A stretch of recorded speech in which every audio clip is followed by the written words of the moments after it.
Strata Unscripted is back, and this time Katharine and I are joined by Sat Harwood of Lesperance Mendes. Welcome. Thanks for having me. For those that don't know you already, Sat, give us a brief introduction to you and the firm. Yeah, thanks. So my name is Sat Harwood. I'm the managing partner here at Lesperance Mendes Lawyers in Vancouver. I have had the privilege of being a strata lawyer since 2007, so quite a while now, and that's given me a lot of exposure to the good, the bad, and the ugly of strata living and strata governance. Absolutely. Katharine, you had a special agenda for us today. Yes, because I was letting my brain and I was kind of pondering this idea of strata reform. I saw yet another call to action, line about how we need change.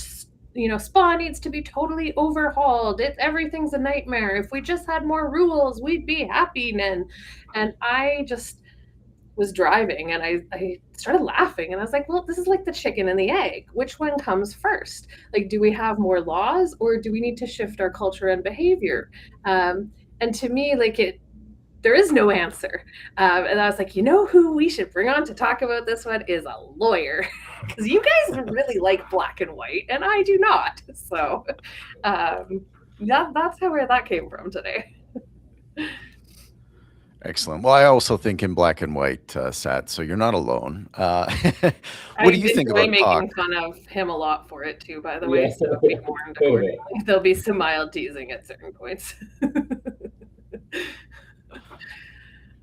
But yeah, thoughts to you when you think of the Strata Property Act, as people have been saying, it needs to be changed, it needs a reform.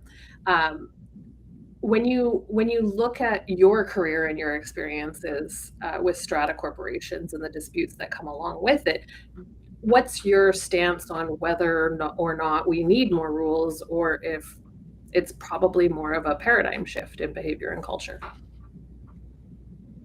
Yeah, I mean, not surprising as a lawyer, I think there's always a need for more rules and better rules. I think that the field of strata governance is one that has really evolved in leaps and bounds over the last couple of decades. And what coming along with that is, of course, the fact that as stratas become more complicated, as community living becomes more and more a way of life, we really need more rules, more guidelines as to what is considered to be sort of acceptable and not acceptable behavior, what provides more clarity to sort of key governance issues or things of that sort. I think that the benefit to a more detailed set of rules is predictability, right? People know what they're allowed to do, what they're not allowed to do. They know what the processes are for bringing about certain changes. And if you have those things, it's much easier for people to forward plan and hopefully avoid some of the conflicts that we see popping up time and time again in the strata realm. Just a further question to that too, and because I've seen it kind of go both ways. You said where there needs to be better, good rules, and I like that you specified that clearly, because sometimes what I've seen in my professional experience is that there'll be buildings where they have the most detailed, legally reviewed bylaws in the universe. They're 60 to 80 pages long. And then there's those buildings that literally have slightly hackneyed versions of the standard bylaws, but they have an ownership that respects each other and trusts each other and is working towards the greater good. And they are arguably far more functional than building A over here too. So when we look at different examples, I think also too, as a lawyer, where have you seen that changes to SPA have been really well received and adopted versus the times where you've watched changes in history to SPA or the regulations and you're like, ooh, okay, I maybe wouldn't have rolled it out that way or approached it this way instead? Yeah, I'd be curious. Yeah, that's a good question. I can't think of a particular example where the rollout has been done wrong. I think that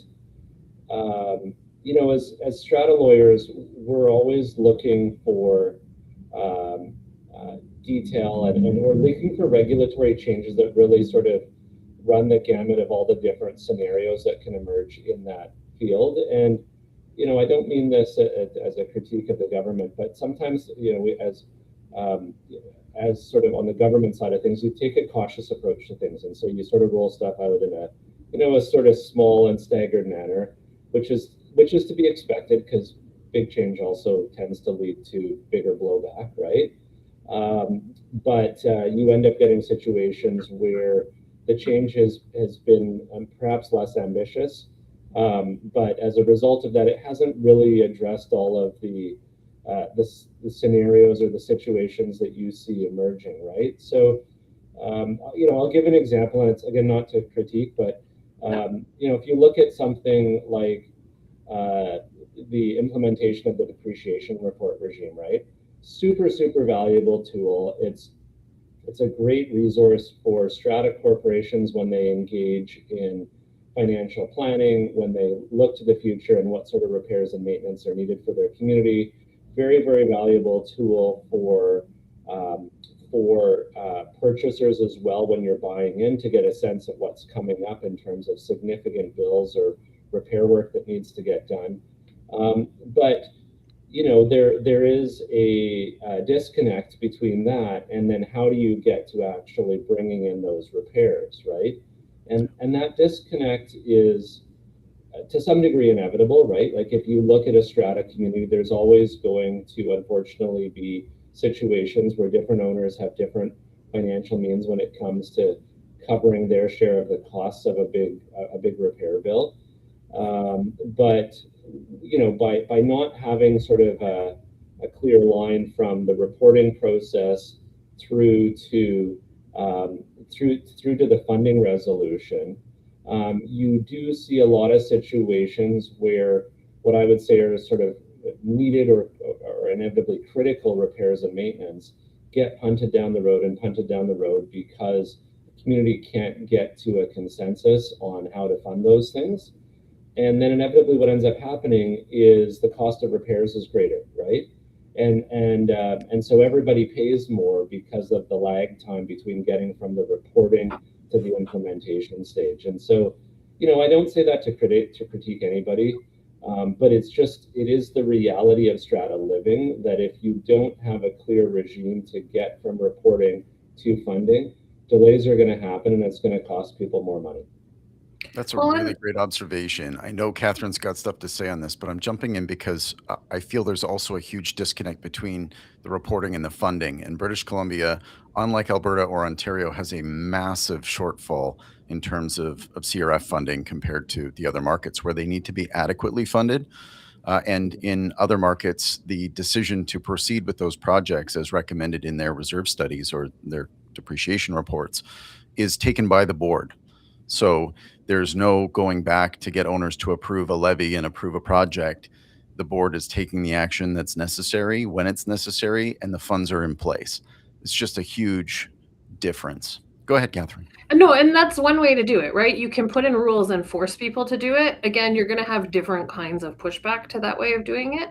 And again, because I've had buildings which are remarkably similar in terms of the demographic and socioeconomic status of the residents inside. So it wasn't necessarily a willingness or lack of willingness to spend money, but it was because it's how they had always done things, either wrong way or right way. Okay, bad wording per se, not so dichotomized, but one building every year at the EGM, they looked at the depreciation report and talked about which projects they were going to be proposing next year for funding to be started the year after.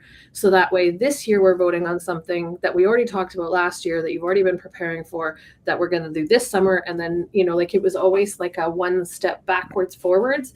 And I found that they planned really well because also the owners showed up literally with their checkbooks. It was the expectation socially that we take care of our building. We have pride for our building. This was a building on completely income capped seniors, same as many others in the area. And that ends up being a big excuse a lot. Well, we're income capped, we're seniors, we're on CPP. I've seen two kinds of seniors buildings, really well funded ones and really well planned ones, and then not. And so to me, it was the culture shift. Like you have to be willing to be a villager and come in there ready to spend your money, because it can't just be that the powers up here say you must spend, because then you're always going to get those people who are like, excuse me, you said I have to, well now I'm going to do the opposite. That doesn't happen in Alberta or Ontario, though. Really? You don't get people law who are is contrary in Alberta and Ontario? they have no choice. The funding requirements Yes, but there. that doesn't mean it makes it less painless. It just makes a different kind of pain. I bet you they have more issues with liens and for sales and stuff throughout their history. I'm not saying they do, I'm just guessing. I guess if I could jump in, I would sort of, my view on it, for what it's worth, is it's a bit of, I see a bit of a halfway house between the two models. My concern with a regime like the one in Ontario is that when you put all the decision-making powers in the hands of the board in their case, or the council in our case, I've been doing this enough to see that there are avenues for corruption and other sorts of bad things going on, right? I think also too, if you put that decision-making power purely in the hands of the board or the council, there's a greater risk, even without concerns around corruption or things like that, but there's a greater risk of a disconnect between the decision-making of council and what the ownership actually wants for their community in terms of priorities. Where I could see a valuable change would be in the funding mechanisms for the CRF and the levels of funding that are required to go to the CRF. So you're not, in that kind of a model, you're not saying, okay, Strata Council, you're just going to make all the decisions. Still has to be subject to a vote of the owners. But there is more funding that is going to the CRF, more savings that are being put aside. So when you get to these owner votes, it's not that financial burden on owners is not so great. You're not having to rely on levies as much. There is cash in the bank, and then the owners have to decide, okay, well, we've got 3 priorities. Which of the ones are we going to tackle this year? Which are the ones are we going to save and deal with at a later date? That's not going to eliminate levies, but at least it reduces it, right? But like what you've described is the common sense that a lot of people aren't just like born out of grade school with, right? So like the piece that's always missing to me, and I really love that you picked depreciation reports because it is a really complex one. And personally, Stratagal is a huge fan of depreciation reports. I love them. They are knowledge. Knowledge is power. But when it was unrolling, I feel like it was more like, this is the thing we have to do. And it was talked about from the perspective of purchasers and mortgage holder or mortgagees and engineers and lawyers, and it wasn't talked about like to the lay people on the ground, like, hey, there's this super cool tool we're going to give you. You know how all these problems you're having, like with not knowing building components and ages of buildings and funding planning, we're going to help you figure something out that is like the best in the world. We're going to, as we're rolling this out, we're going to walk you through it every step of the way. We're going to give you education how to apply this in your building. Guaranteed that rollout would have been remarkably different. And like the thing that comes to my head is HST. How did that roll out in different provinces so terribly, horribly versus not? Education. So I'm just like, that to me, I always come back to, and not just because of my livelihood. So. I love the middle ground, Sat. Yes, if we had proper funding, everything would be less of a surprise. Katharine pointed out earlier that it's not that there aren't unhappy condo owners in Alberta or Ontario, but they're paying, $700-800 of condo fees each month. BC's paying $500, and then a lottery ticket for when you get the bill for a special levy. And it's like, well, you just bought your condo. It was built in 1995. Your condo fees are $500, and next year you get an $18,000 special levy. Meanwhile, if you bought across the street, it would be a $50,000 special levy. Or if you got really lucky, you got one that was properly funded or better funded, and there's nothing for the next 7, 8, 10 years. And I think that's where the disconnect really hits, and that's been a big part of the focus of the work that we've done in the space. So I like that. Let's move what we can and leave control with the owners, but make sure that they're in a position to make a better decision, not a kick it down the road one. Like teach them how to critically think along with rolling out these changes about how they can best implement it in their building, and give them some tools that are not the level of a lawyer or a tradesperson or an engineer, but we have to get this idea out of our head that, oh, people will just go, it's their job, it's their responsibility.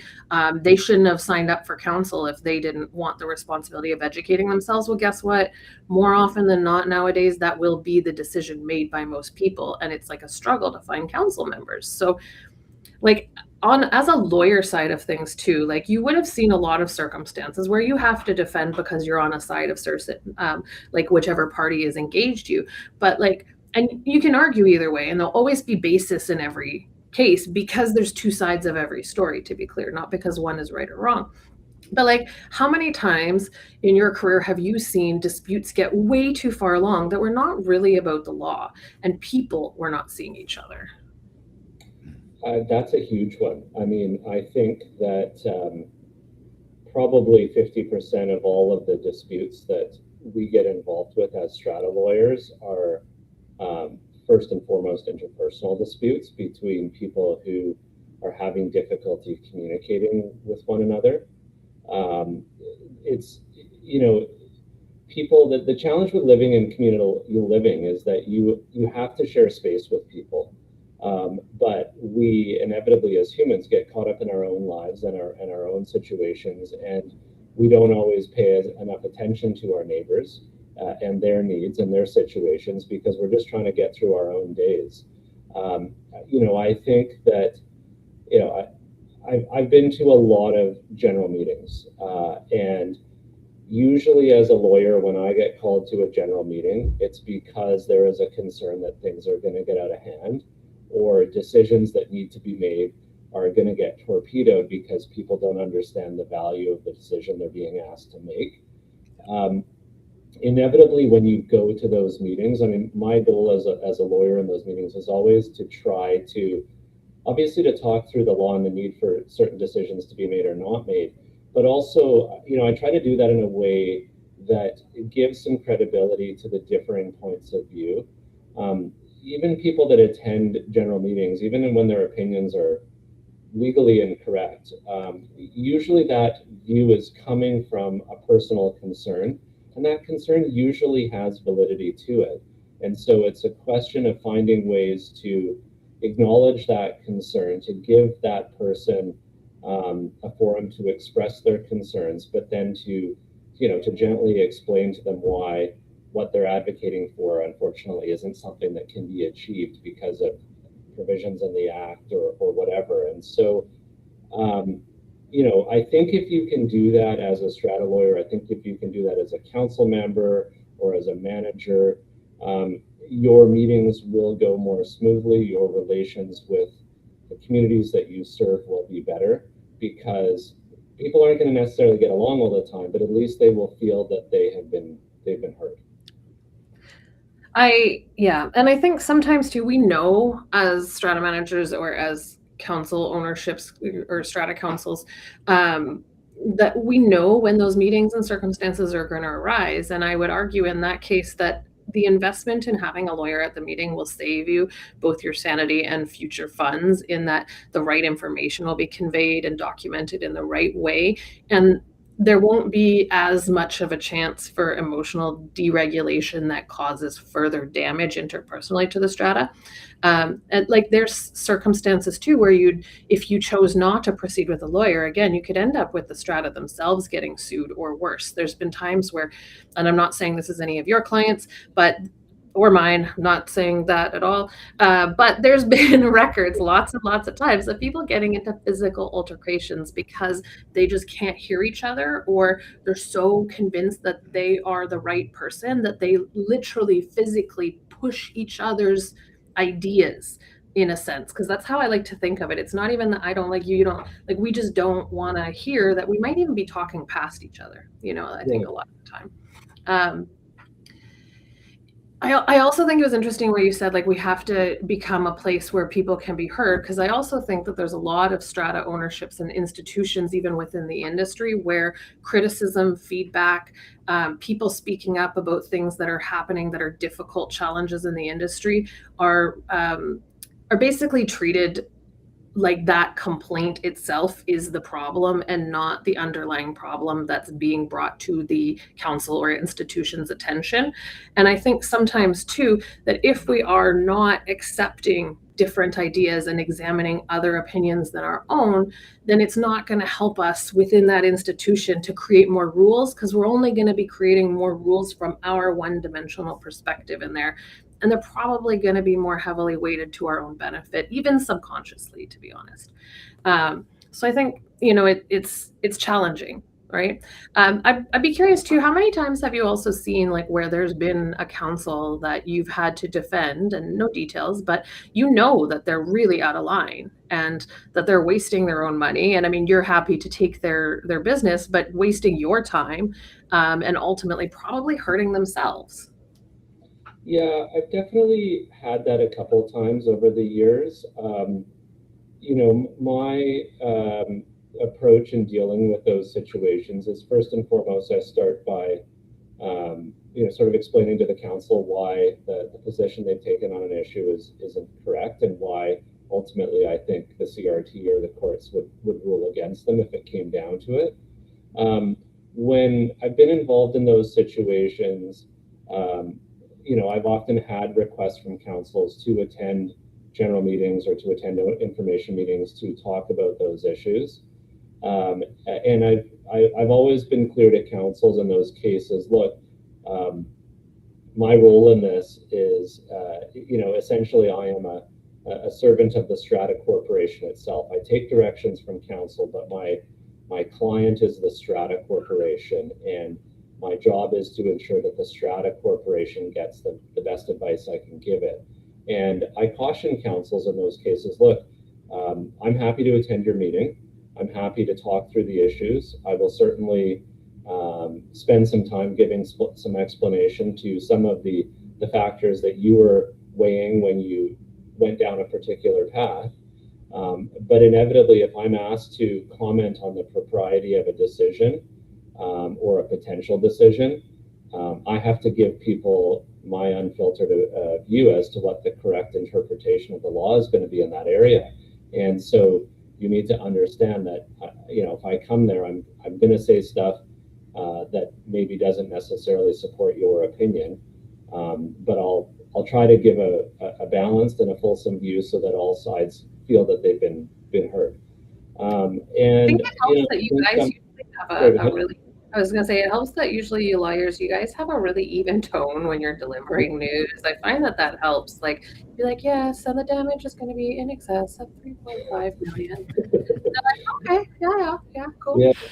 Yeah, it does help. I mean, I think, I don't know. I don't have that skill. If you lose control of a meeting, it's very hard to get it back, right? And so I try to, as best I can, be even keel in these meetings. The other thing I think too, and this is probably just a bit of a philosophical take on it because I've been doing it long enough, but I've been to enough meetings where you go to one meeting and your current instructing client is whoever, some members of council or whatever, but AGMs occur, stratas are a democracy, and the people that are instructing you one day may not be the people that are instructing you the next day. And so I think that if you recognize that, it will motivate you to sort of navigate stuff with a bit of grace, because you never know who your instructing principles are going to be.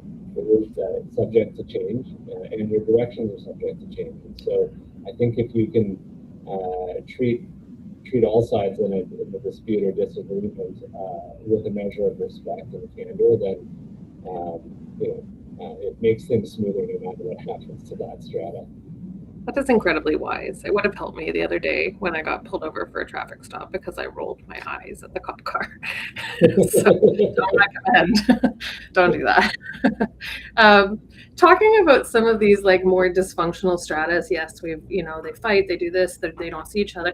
what would you say, in your professional opinion, and the patterns that you've seen? And Thomas, I'd be curious to get your perspective looking at the multitude of reports.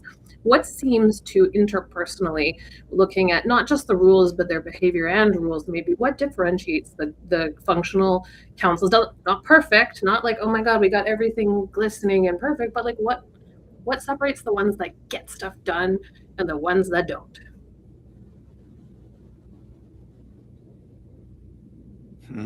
Well, yeah, you go first. I'm thinking about what I should look into. Honestly, stewing over the tea, as the kids say these days.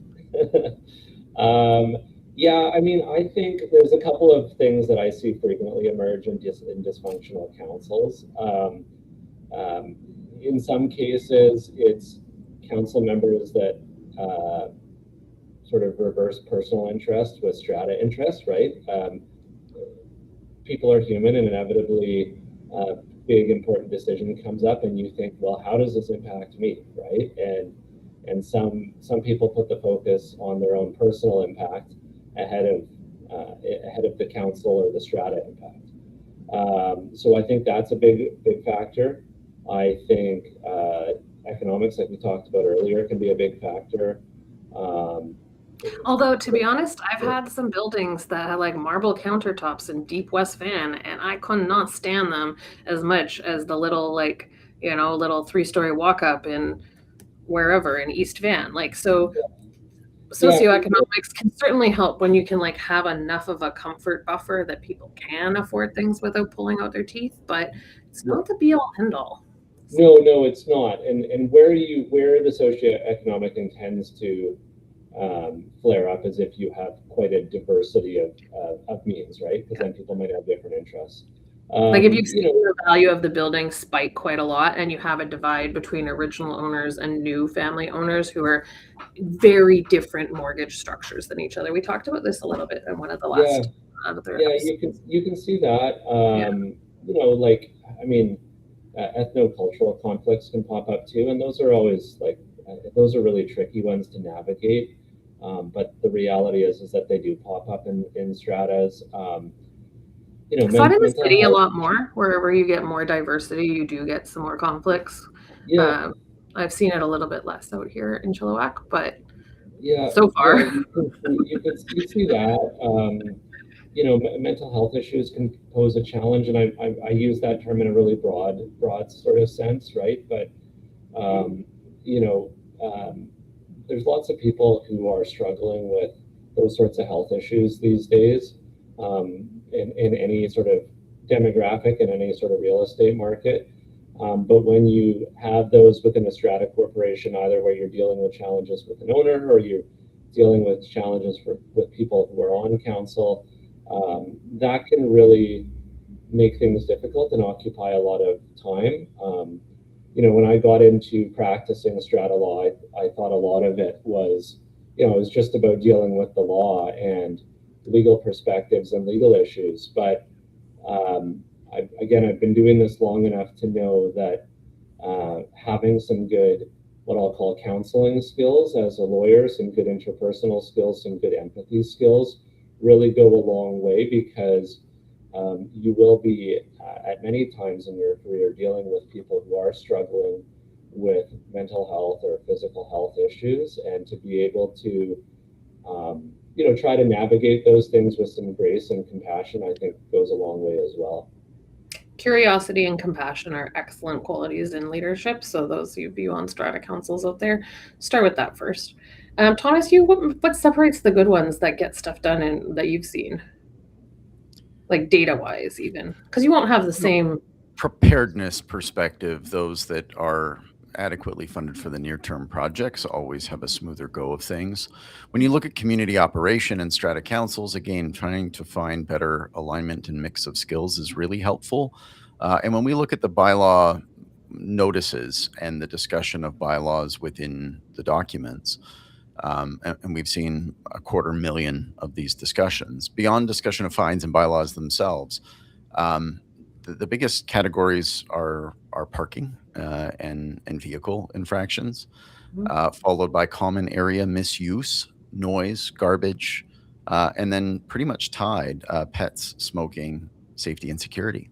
So it's kind of interesting to see that cascade. I'm sure that both of you, given your experience in the industry, have seen that reflected.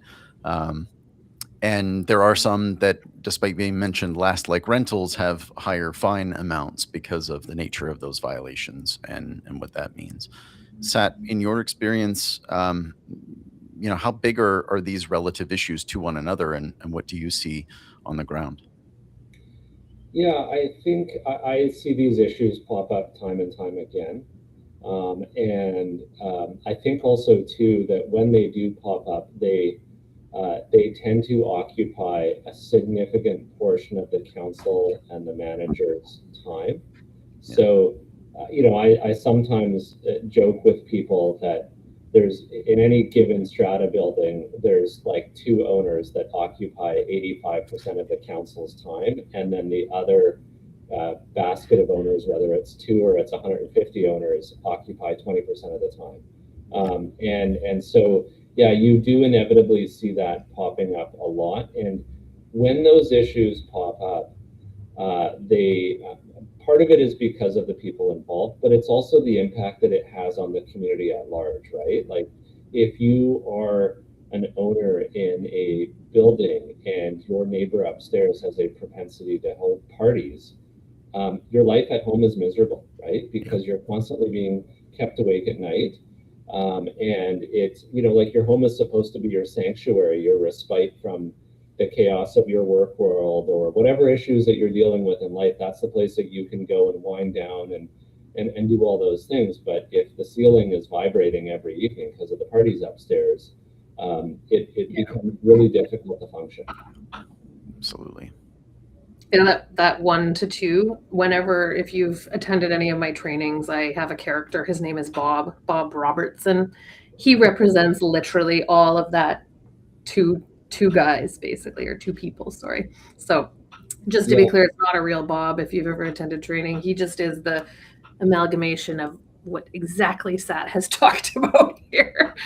I have another question too. Like, so legitimately we've talked theoretical chicken egg behavior laws, whatever, but like, so, okay, down to brass tacks, I'm suddenly magical and I have a magic wand and I'm like, Sat Harwood, what do you want me to change on SPA?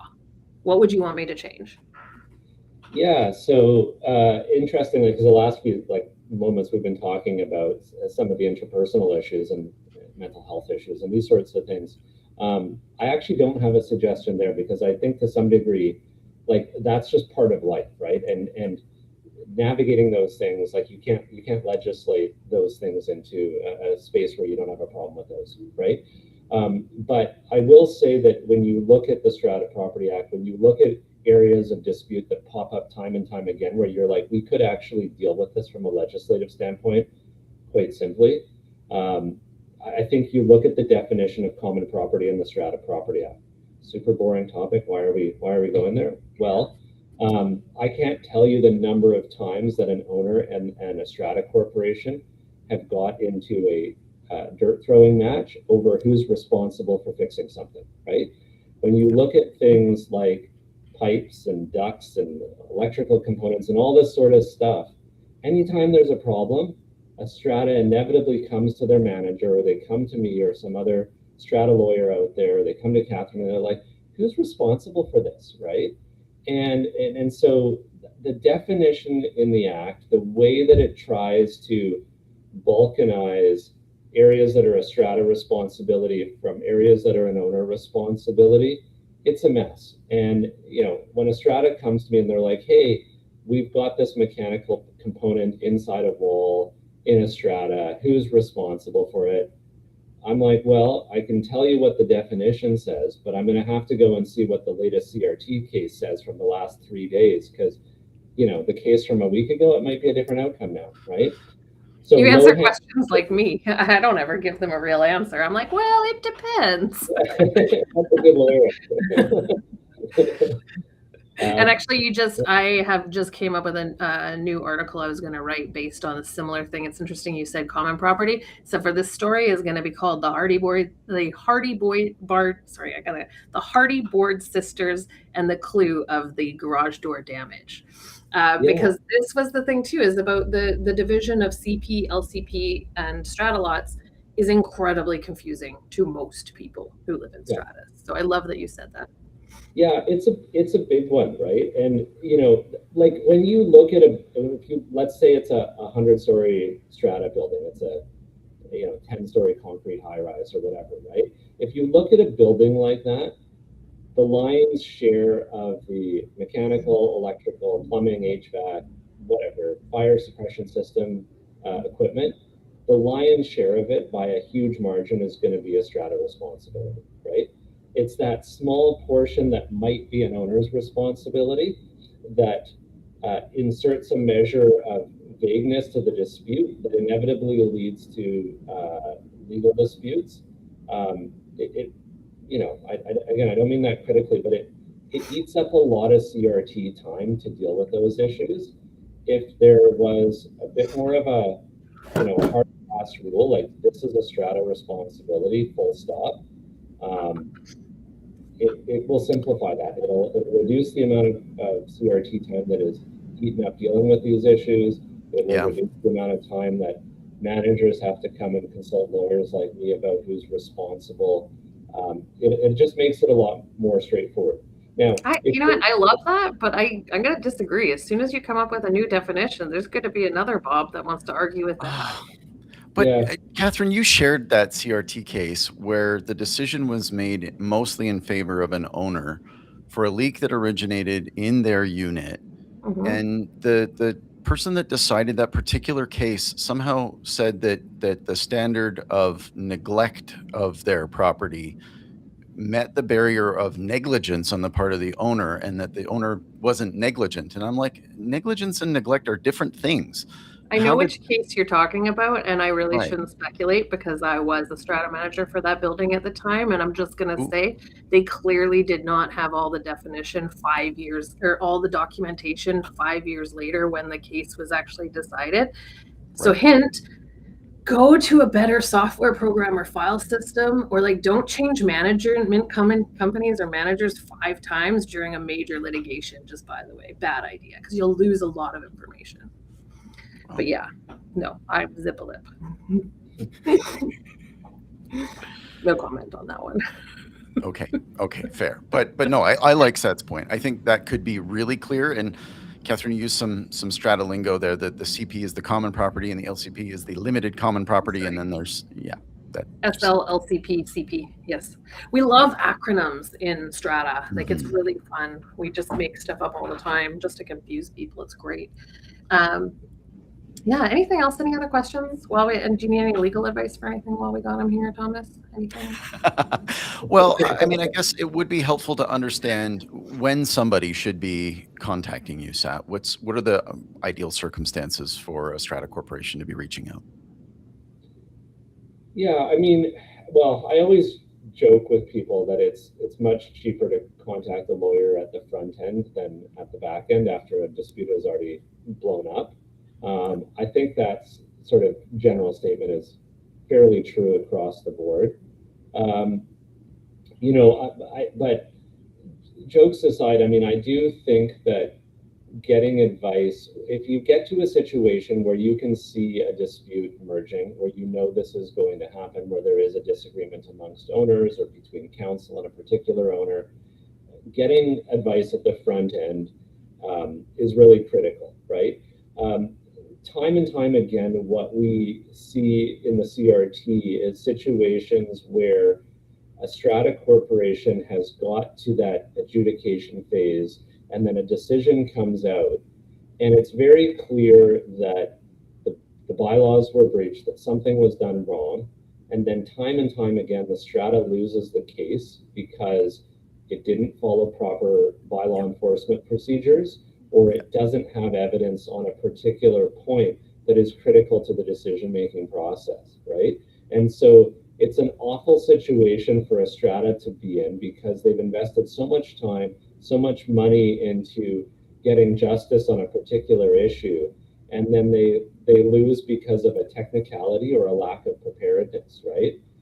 That's not to And say also, that you, don't try to attempt CRT stuff without the assistance of a lawyer, especially where the dollar value is creeping up there. Please, folks, please call your lawyer. no, it's true, right? Like it's just you save money on one side and then you lose on the other, so you end up in a worse position, right?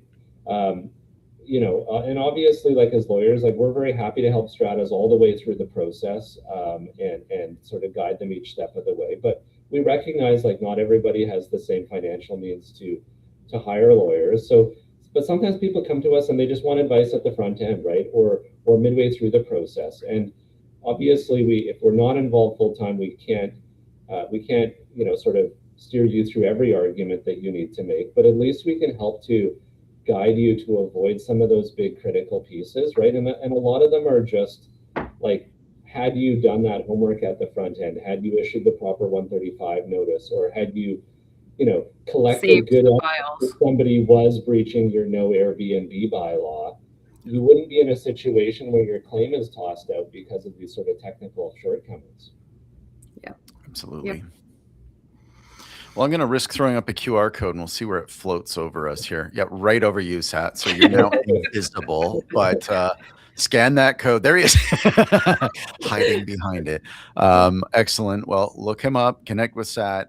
We will hide that code because I was worried it was going to land over one of us. Yeah, as As long long as as it's it's not me. me, it's fine. Yeah. Don't mess with Katharine.